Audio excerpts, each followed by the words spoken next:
Fulfilling their full potential is something that no human being in history has ever done. Even some of the most successful athletes in history. In The Last Dance on Netflix, Michael Jordan states despite winning 6 NBA championships, that he felt he could have achieved more. This is because there would always be an instance where they could have done more. They could have been more disciplined, or they could have taken advantage of the opportunities that were presented to them more effectively. Despite this, I would argue that people such as Michael Jordan came to as close to their full potential as they could have. They achieved as much as they likely would have been able to achieve. And why is it that some people are so successful in some instances and some aren't? Some don't even come close to achieving what they potentially would have been able to achieve had they applied themselves. What sets these really, really venerable individuals apart from the average people? And if we were to take some of the concepts that they use and apply it to our own lives, what kind of people would we be and what kind of impact could we have on the world? In the 12-week year, Brian Morgan and Michael Lennington argue that the two factors that are holding people back from achieving all the goals that they need to achieve are a lack of goal-oriented structured plans and methods for executing these in the real world. You can have the best plan in the world, but goals without execution are just dreams. And that is the main takeaway from this book. This is the overarching theme. Execution is everything. And if you are to execute and do this consistently over a long period of time, the authors argue that you can really come close to fulfilling your full potential. With this approach, you can achieve in 3 months what most people don't achieve in a year. So, let's get into it. The method is a mindset shift where people look at your goals instead of an annual basis, as a lot of people do, into a more 3-month orientated approach. I mean, most people don't dispute the utility of goal setting. It gives you a vision. It means that you can actually have a target to aim for, and then you can structure your plans around about an area to try and achieve said goals. At the end of the day, if you don't have a target, then you don't know what direction you're going in, then any road will take you there. Many self-help books talk about setting annual goals, and New Year's resolutions are very, very popular, with the majority of the population doing them in some way, shape or form. However, evidence is not good for it. It talks about roughly about 9% of New Year's resolutions are still being practiced a year on. And if we were to try and implement things that were really important, such as your health, getting fit, going to the gym, over time, over the course of a lifetime, these things really impact on your life. So, managing to sustain them over a longer period than just a year, i.e. a lifetime, will give you far more resourceful results. For about 7 years now, I've been setting annual goals. Back when I was in my early 20s, I used to write down 10 goals at the start of the year and circle the most important ones and do them in the present tense as reported by many self-help gurus such as Brian Tracy, who's quite a big influence in my life. And although this was very, very resourceful, when I look back on the results, it turned out I only ever achieved about 60% of these goals. And I used to rack my brain quite a bit trying to wonder why was it that there was just a couple of things that would be achieved that I would focus on, and then other ones just fell by the wayside and really weren't quite as relevant. And it turns out, as the authors present in this book, that there's a few reasons for that. The first one being unpredictability. With the rest of your year, you are a dynamic person. You're somebody who's going to change throughout the year. You never know what kind of life circumstances are around the corner. So with that, it makes it very, very difficult to have goals that are still aligned with you 12 months down the line. The second reason is delay. It is very, very easy for us to put off our goals when there's no sense of urgency. And 12 months is a very, very long period of time to try and get things done. As one of my favourite writers, Robert Greene, says, you need to put yourself on death ground if you're going to achieve goals, because that creates a sense of urgency and therefore promotes execution. The third reason why annual goals don't work is because of spreading yourself too thin. The cream always rises to the top. So, if you have a limited amount of resources, and that means energy, time, attention, then these things will end up becoming more focused on things that you care more about. So therefore, your 10 annual goals, some of them are just going to be pushed to the wayside, which is why I feel in my experience, things ended up going the way they did with my previous goal setting annually. So, we know that goal setting is a good thing, and there are a lot of frameworks for doing that, such as 10 goals annually. However, is there a better approach to this? Well, in the 12-week year, as it says on the tin, essentially breaking your year into 4 manageable chunks and taking a week in between for a little break seems to be an approach that the authors state can be very, very resourceful. But they do make it very, very clear that you need to just focus on the 1 to 3 goals, not 1 to 10. The 3 main benefits to taking a 12-week year approach are 1, relevance.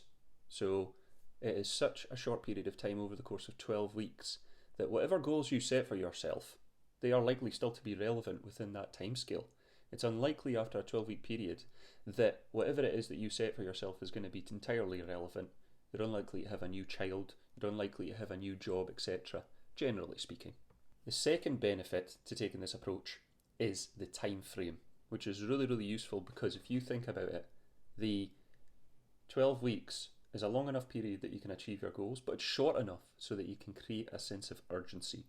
You're really, really going to have to push yourself to get whatever goals that you need to get.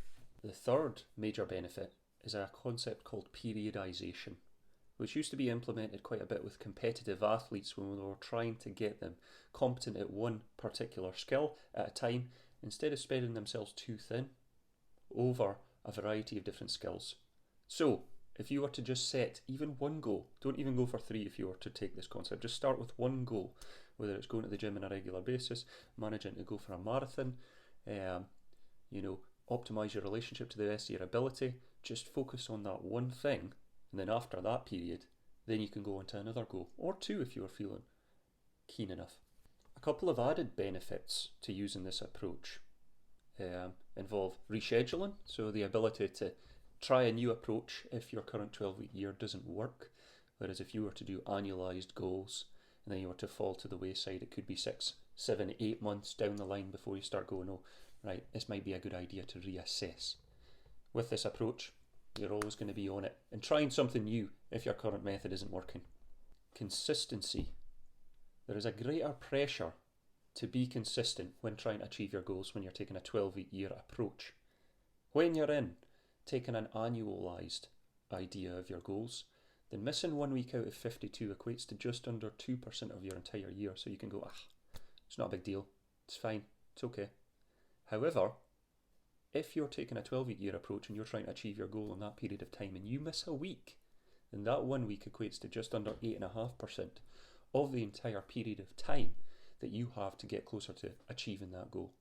So, if you don't take advantage of all these opportunities week by week, then it gets harder and harder to get towards achieving that goal of yours. So, we've spoken about the benefit of setting goals. We've said why taking a 12-week year approach as opposed to a 52-week year approach for your goal setting is more resourceful. Now we're going to talk about what the authors advise in terms of executing this plan. The first thing that they suggest is creating a vision. Thinking about yourself in 5 years' time. Where do you want to be? Who do you want to be? Where do you want to live? What car do you want to drive? What kind of partner do you want to have? All of these things, get it down on paper, write it out, and write it in the first person as well. This is another concept from Brian Tracy that was very useful in terms of goal setting. Writing down, I will be this much of an earner. I will have this kind of car. I will live in this kind of place. I will have this kind of partner. I will be this kind of partner. All of these things are very, very useful. Write it down in detail. Now think about yourself a year from now.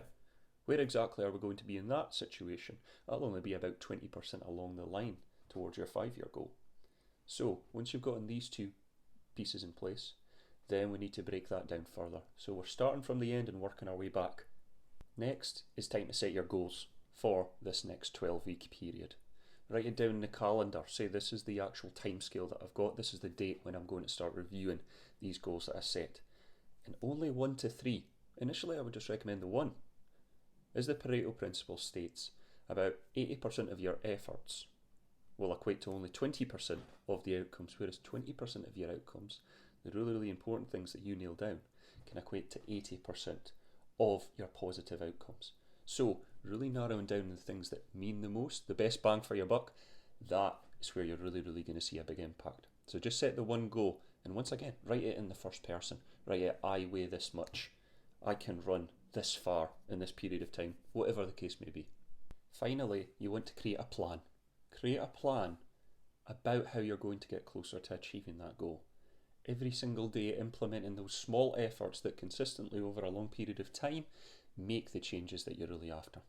As Benjamin Franklin says, if you take care of the minutes, then the years will take care of themselves. So oftentimes it is the little things that are the big things. And one of the things that can be really, really resourceful for managing this is a habit tracker app.